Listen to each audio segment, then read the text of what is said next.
Hi, boys and girls.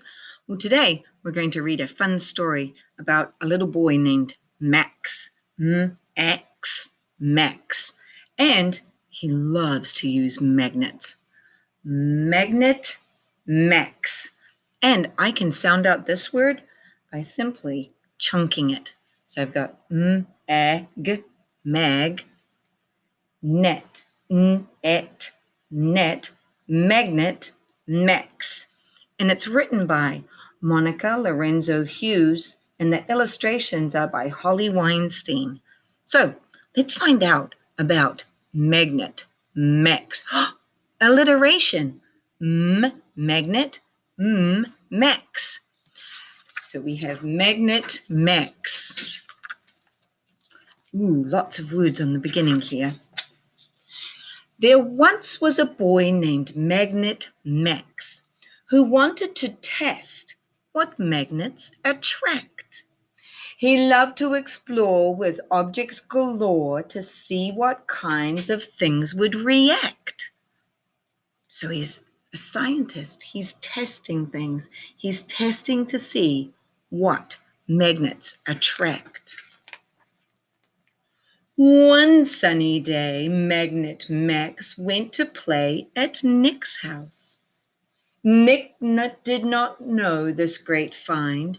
Max showed him the habit of his wonderful magnet. Watching it work blew Nick's mind. Wow, he's pretty impressed with that magnet. You can see on his face, whoa, that's so cool. Wow, Nick yelled. That's really swell. The magnet's powers gave him a thrill. Magnet Max made no reply. With the wink of an eye, he made his magnet attract at his will. Now, we know from our previous book that things either need, what did they need? Iron or steel to be attracted by a magnet. So these things must have had iron or steel in them. Nick leaped up with glee at the magic, you see, and asked, how do you get them to stick? Magnets give off a magnetic field, Max replied. They stick to anything like iron or steel real quick.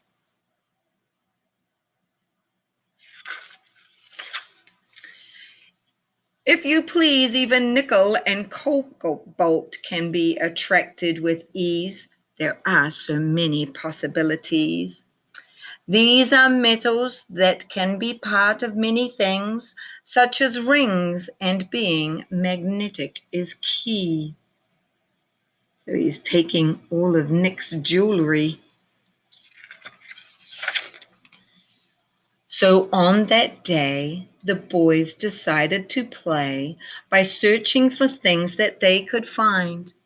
They looked for metal objects all about, in and out, and found many items that would bind. A paper clip, the refrigerator, a nail, and a bolt with a jolt attached to the magnet with force. Remember we learned about the magnetic force field? Well, here it is right here.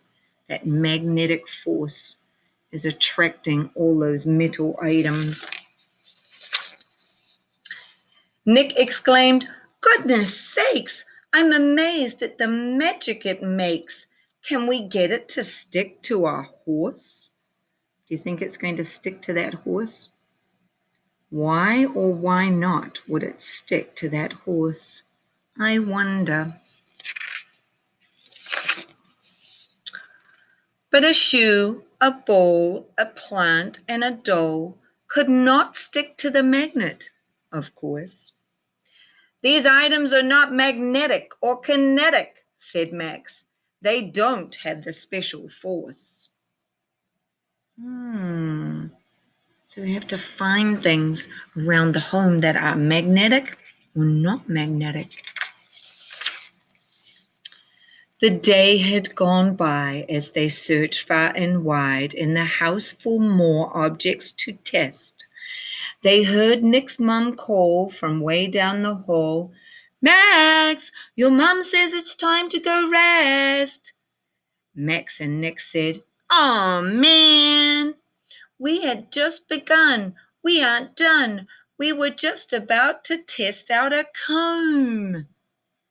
Do you think the comb would stick to the magnet? Well, if it was a plastic comb, do you think it would stick? What about if it was a metal comb? Do you think it would stick?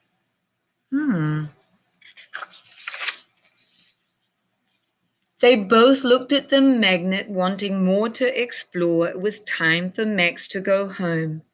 Then Max said, "How about we hang out tomorrow and we continue our play?" As Max walked home, he thought of the things they suggested and tested and how fun it was to explore today. Max wanted to share his tool that's so cool so other kids could feel the same joy.